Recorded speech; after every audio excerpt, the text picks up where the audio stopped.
Hello everyone, Luke here. Now before we get into the review, and yes it's on this side today, I just want to make two very quick announcements. As I've probably said before, my book is on Kindle. It's on the e-store right now. It's called The One For Me. I believe I said that in the last video.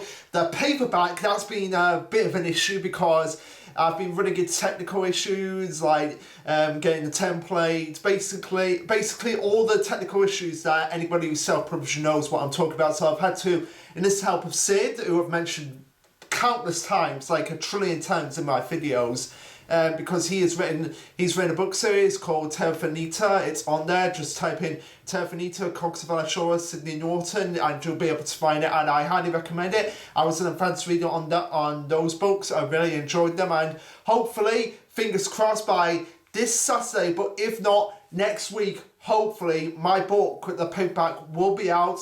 I'll be able to have it here in the review itself. So fingers crossed on that front, but without further ado, let's just dive right into the Promised Neverland.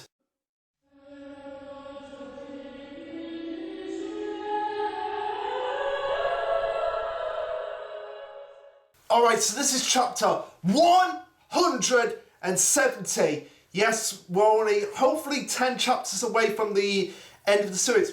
Wait, why am I saying hopefully? I mean, we're possibly 10 chapters away from the end of the series, and while I have loved this series, there have been a few ups and downs. I will agree with Control Chaos on that front. There have been a few ups and downs, but personally, I've loved this series. I've loved most of the moments in it. But yeah, this chapter 117 titled Together. Now, obviously, this is a reference to the fact that now everybody is standing up to the status quo and being like, no, this is wrong. We deserve a life as well. We're not your kids. We're going to escape here and you're not going to stop us. And so let's just get into it, and we actually do find out exactly what Isabella has actually been up to over the past year and a half, and also what she's been doing in regards to her role as grandma, which is a lot different from Grandma Sarah, I'm still not over that. I'm still not over the fact that they had Grandma Sarah's eyes, just basically the top half of her face covered up in blackness so that you never saw it. And I was thinking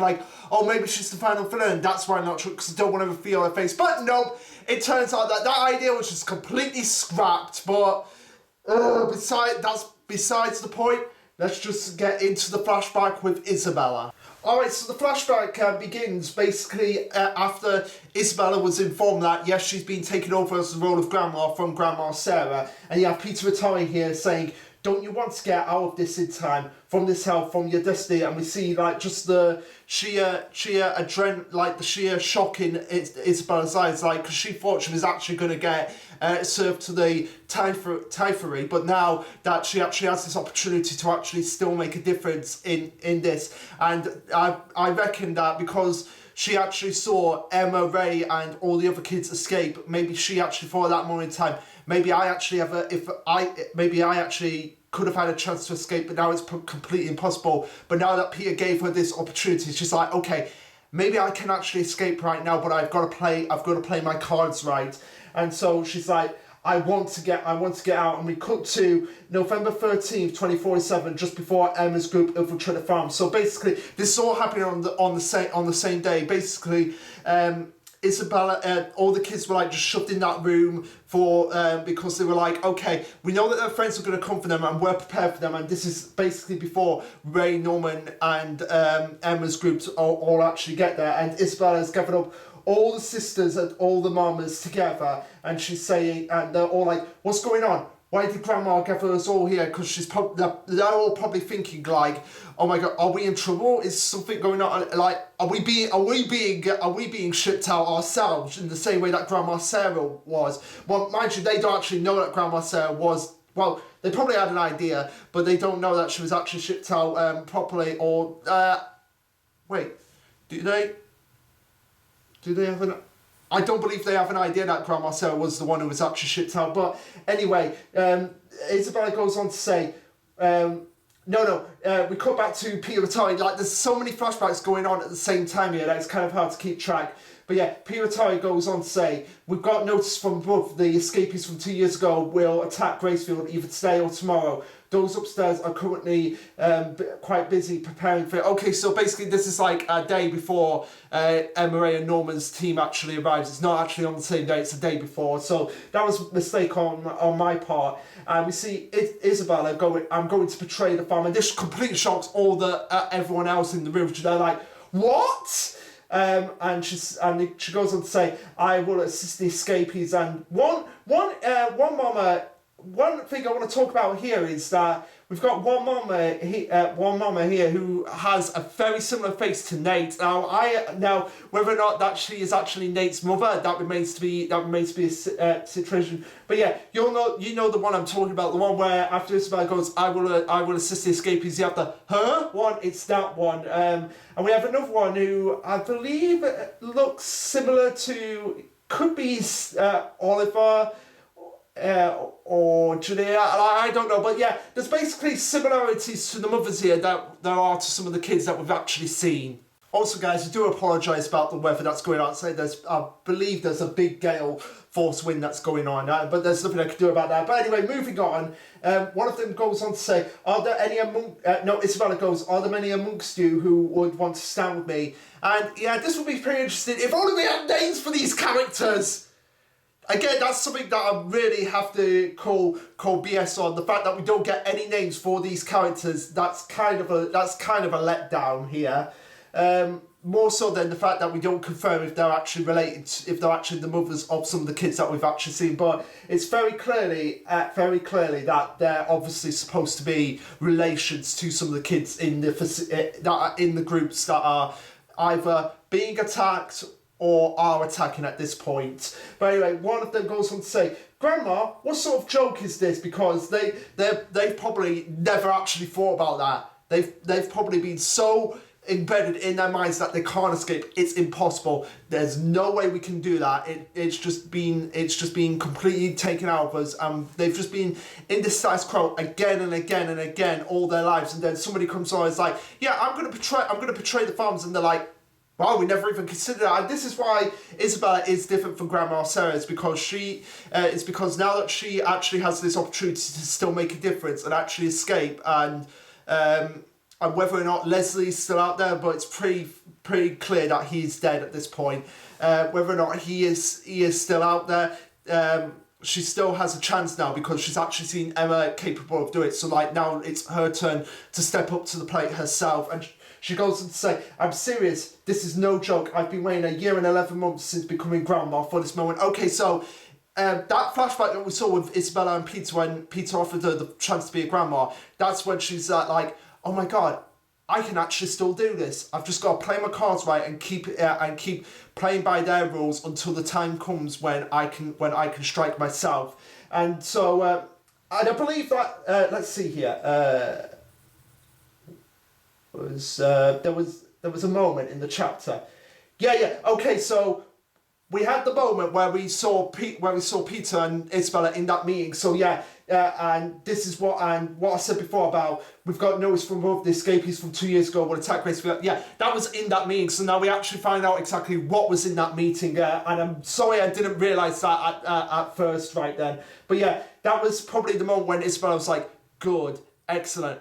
I can finally achieve the goal that I've wanted to do, and I'm gonna basically get rid of you and backstab you, Peter Atari. Isabella goes on to say that it's true that it's wrong to go against the farms in this small world. We know we must continue to cling onto the rules to survive. That was Grandma Sarah's teachings, and that's why we all aim to become grandma. So basically, Grandma Sarah was basically keeping to the status quo. It's like, no, this is all it is. If we just play by the rules, then we can survive as long as we want, or as long as we're deemed useful to these people, to these demons, and to this society. And that was her teachings and the way that she saw it. But of course, Isabella being Isabella, she goes on to say, but what actually happened to Grandma Sarah? She was chipped out so easily, and as some of the other mothers try to protest her, Isabella goes on and says, what that grandma made was a mistake, so that's why she was punished,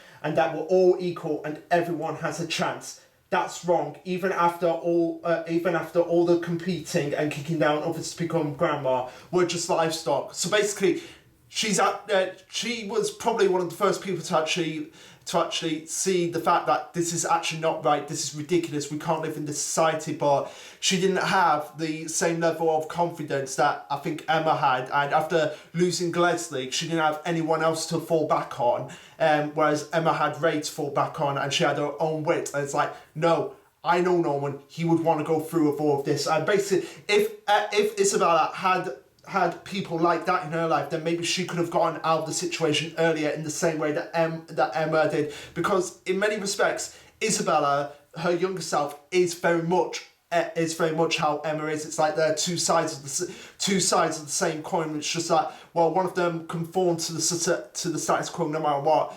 The other kind of like still rebelled and still went kicking and screaming to get rid of this establishment, to actually have a chance to survive, even if it was at a cost of their own lives. Now that Isabella has said what she needs to say about them all just being livestock, which is true, like even the grandmas and the mothers aren't safe now, and they've kind of seen that for themselves, that yeah, Grandma Sarah made a mistake and she was shipped out, so in the end we're nothing but livestock for these people. Even if we conform to what they want us to conform to, we're still nothing but a piece of meat to these people, and that is wrong. And Isabella has finally gotten that notion back, that she can actually make a difference. It's like, no, I'm going to betray them, but I'm going to betray them from the inside.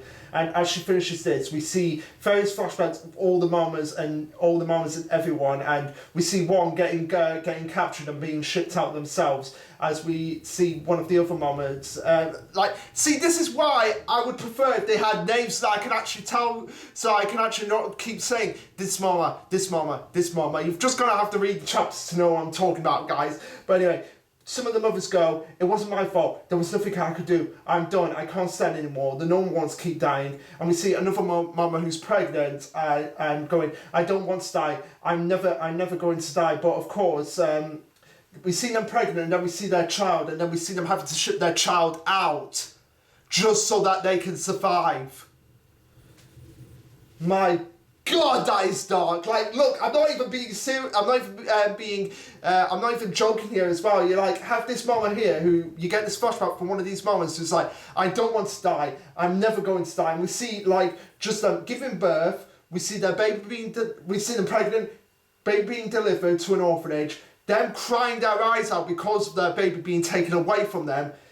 Their baby that's actually grown up and ready to be shipped out going, I love you so much, Mom, and them taking them off to being shipped. And we see, and like we get these notions of all the mothers just going through these flashbacks in their heads time and time again, and thinking like, no, she is right, this is wrong, and we have to do something about it. So as the mothers keep relaying the flashbacks in their heads again and again and again, and they're just getting absolutely mightily pissed off, angry, and just showing despair as well, Isabella goes, you already know by now there's no chance near, just an endless living cow. And it's probably even worse for them because they have to see the kids that they're being made to give birth to having to be shipped off and be food for this race of demons themselves. And it probably just tears at them at the inside, in the inside, which is why Isabella calls it an endless living cow. She goes on to say, you've known, but just didn't want to acknowledge it. And we get them just thinking, we get the other mothers saying like, I want to live, I don't want to die, I'm scared if I just stay alive, if I'm alive one day. But they probably thought that even if they kept thinking like, if I just keep my head down and play by the rules, then maybe I can survive. And Isabella's notion of, you've known but you just didn't want to acknowledge it, disobedience has no future. So yeah, even if they conform to these rules and everything, they're still going to be endless meat for them anyway. And Isabella is trying to get this out of them and think like, no, we have to stand up. If those kids can come back and actually infiltrate this facility and actually stop these demons, and they've done it for the past 2 years, then we have a chance as well to actually stand up with them and say, this is wrong. This is a complete wrong system, and we have to do something about it. As we go back to the flashback of Peter and Isabella, where Peter offers her the job of being grandma, Isabella just gives him the death glare of like, damn you. It's like, how dare you manipulate me in this way, even after everything else that I've been through. And we cut back to her addressing the mother saying, I got sick of it. using freedom as bait and floating fear. It's nauseating. I've had enough. And we get a look into the insight into Isabella's mind here. She goes, "That's right. Now's not the time to die. If I can become grandma, I can do it. But it won't be for you guys. It will be for my children. We'll definitely come back. I'll do this so I can help them when we do." And then we hear her going, "I'm not going to let anyone rule over me anymore. What about you, ladies? What's your answer? Are you still scared of death? Do you want to keep living in fear? If you want to blow the whistle and report me, so go ahead. I won't stop you. I'm not forcing you. If you just want to watch, be my guest. But if you stand with me, I'll show you something very interesting." So it's probably Isabella's way of saying, like, look, you could turn me in, I don't care, but if you turn me in, you're still going to be in this living hell anyway. So join me and we can get out of here. We can actually go and have a life where we don't have to be in fear of being eaten all the time. So what's your choice? And I will show you the fact that my kids are the best, and I have raised them well. And it's probably in her mind, she's now twisted it to say that she's raised them for this moment. Now that we've finally ended the flashback, now we cut back to the present day where we see the ending of the last chapter, where we see everyone just pointing guns at Peter Atari and him just looking absolutely shocked. And it's not just him, it's all the kids as well. Don, Gilda, and it's Don, Gilda and Aishi, but Aishi's just more focused on the fact that I am pointing a gun at Peter Atari. But the main one here is Emma, like, going, "What? Mama's on our side? What happened here?" Like, she's probably got just as many questions as we had at the end of the last chapter in her head right now. And Isabel and Emma runs over to Isabella, shouting, "Mom, you still..." and Isabella's like, "You still call me Mom? You and Liney, Yvette, and everyone.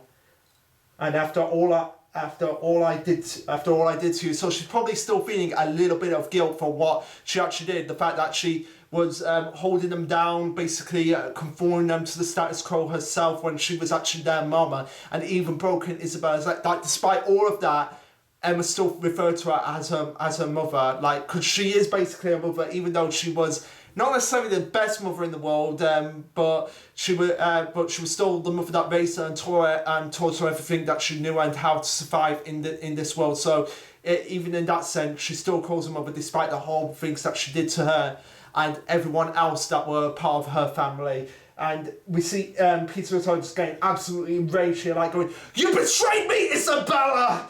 And then Isabella just gives the coolest a cucumber, just the biggest boom slap, bitch slap to Peter Atari. "Yes, isn't it obvious?" And then Peter Atari's like, "What?" It's like, I just love that more. It's like, "You betrayed me, Isabella!" "Yes, isn't it obvious?" Yeah, just like the booming from Isabella there, just a slap in the face to Peter Atari. Isabella goes on to say, "These children and I and all the staff are your enemy." And Gilda and Don are like, "Mom is on our side and the sisters, why?" And this is where we get more into an insight into Isabella's mind. She's going, "If only we could return to when they knew nothing. I'm sorry. Welcome home. I've missed you. Good job. You're amazing. If I could say that and hug them dearly. But and then we get her saying, "Don't get me wrong, it just happens that we share the same interests." So they can't ever go back to the way things were at this point in time. Isabella, even though she would want to go back to that point, and she probably want to have them be like a nice, happy family, she knows deep down that that's not possible, because she still has a lot of guilt on her shoulders, and there's a lot of blood in her hands, and no matter what she does at this point, nothing can erase that. Even if Emma says, "I forgive you for everything you do, Mama," it doesn't matter. Nothing can erase the horrors that she has done, and she's like just trying to get them away, like pushing them away, because she feels like if they come too close, then maybe that will trigger some memories that will be horrific to her and the others, and she can't bear the weight of the responsibility on her shoulders with that. And that's why she said, "Don't get me wrong, it just happens that we share the same interests. I was getting fed up of my life here, and I didn't like the future that boy described." And I love the fact that she actually calls Peter Attai that boy, and yeah, based on what he does in the chapter, he's pretty much a boy to Isabella, because Isabella is like the more strategical mind, and she thinks calmly about the situation, doesn't let her emotions get the better of her. Very rarely does she let her emotions get the better of her. She's calm and collected herself, and compared to her, Peter Attai is just a whiny little child who thinks he's better than everyone else. So as Vincent and Harity react to Isabella's claim of Peter Attai being a boy, and I love they're like, that boy? Isabella goes on to say, all his methods and opinions. And we see just how much Peter Attai just doesn't give a fuck at this point. He's like, how dare you, you damn food. So even in that sense, despite the fact that Isabella joined his side, played by the rules and everything, that just further cemented the fact that Isabella was right. They're nothing to him. They're nothing but damn food for the demons to keep the status quo going. That's been going for over 1,000 years at this point. Isabella goes on to say, that's why I wanted to crush everything. I thought I'd destroy everything. I didn't expect you to forgive me, because I don't forgive myself. So you can continue to hate me. You don't have to call me mom. And we see Emma get an image of Isabella in her younger form, just holding the gun. And again, like I said, this further cements my belief about Emma and Isabella. Like, they are basically two sides of the same coin. And while Emma is easy to forgive people for what they've done, Isabella can't forgive people easily, especially herself for what she's done. And she's like, that's why she's like, no, we just have the same interest in mind. I'm not on your side completely. We just have the same interest in mind, and I can't erase what I've done, and I have too much guilt on my hand to actually even expect forgiveness, like on the grander scale that those words mean when you are truly forgiven. I don't think she'll ever truly be forgiven for what she's done, or I don't think she'll ever truly forgive herself for what she's done. But yeah, like I said, we see Emma imagine Isabella in her younger form, and like I said, this again, if Isabella had people like Emma, like Norman and Ray, like backing her all the way in trying to escape them, maybe she could have actually done it, but she didn't, and Emma was the one that came along that actually had the notion to continue on despite all the odds being stacked against her. And like I said, Emma could very well have become what Isabella did had things turned out completely different. As Emma finishes thinking about all of this, she looks at Mama, who's now she's imagining her as a normal self, and we see her and Isabella standing side by side as Emma goes, thanks Mom, and we see everyone continue to point their guns at Peter Attai, as he's just getting absolutely pissed off at this point and thinking, how dare you, all of you, don't think you can get away with opposing me. And this is where he starts to actually lose it completely, going batshit insane and going, me? Lose to damn food? Because he never imagined anything on this scale happening. And it's just like all his dreams, all his notions, everything that he's planned, just completely going away by people who could actually fight back against him and fight against the status quo. And he's like me lose to damn food, and it's like he's got the notion that he's got the same mindset that some of those demons in Goldie Pond and the royal family actually had, the fact that because they're food in their eyes, they don't see any way that they could actually lose and they could actually be oppressed by them. But yeah, here we are now, and he just completely roars, he just completely goes, "Argh!" and then just I don't know what he does, but I think he knees one of the nuns, one of the sisters' mums in the stomach, and grabs her gun as everyone is going, what the? And then they're chasing after him. He's just going completely insane, going ah! And just shooting everywhere as Oliver's like, get down! And then we see just bullets scattering everywhere, and he escapes through a hatch, and we see him going, no, it's a lie. I won't accept this. I'm not going to lose. I have to think of something. And he's just getting completely desperate at this point. And I believe, yep, that's where the chapter ends. So yeah, he's getting completely desperate at this point. And you see just what Isabella meant by that boy. The fact that he could just, his emotions got the better of him in this situation. He's just acting like a whiny little child, like going, I'm not going to lose. I have to think of something. I won't accept this. I won't accept this. This is not... it's just having a temper tantrum, and it's always great to see the main villain just like get them like going. No, I can't believe I lose to these kids. I could just having a temper tantrum like a whiny little child, which is what Peter is. At the end of the day, even though he's cunning and manipulative, deep down, he's just a natural born coward himself. But anyway, guys, yeah, so like I said, not really much to this chapter. It was mostly basically getting what Isabella was actually planning, and we get a lot of insight into her mind and how she feels about the situation and what Emma feels about the situation, and just the fact that they're working together at this point to actually make a better life for all of them. That's something I've got to commend them for, but at the same time, not really much to say about this chapter. But anyway, guys, what did you think of the chapter? Let me know. Like, subscribe, comment, all that jazz. And this will be Lash and Luke signing off. Later, guys.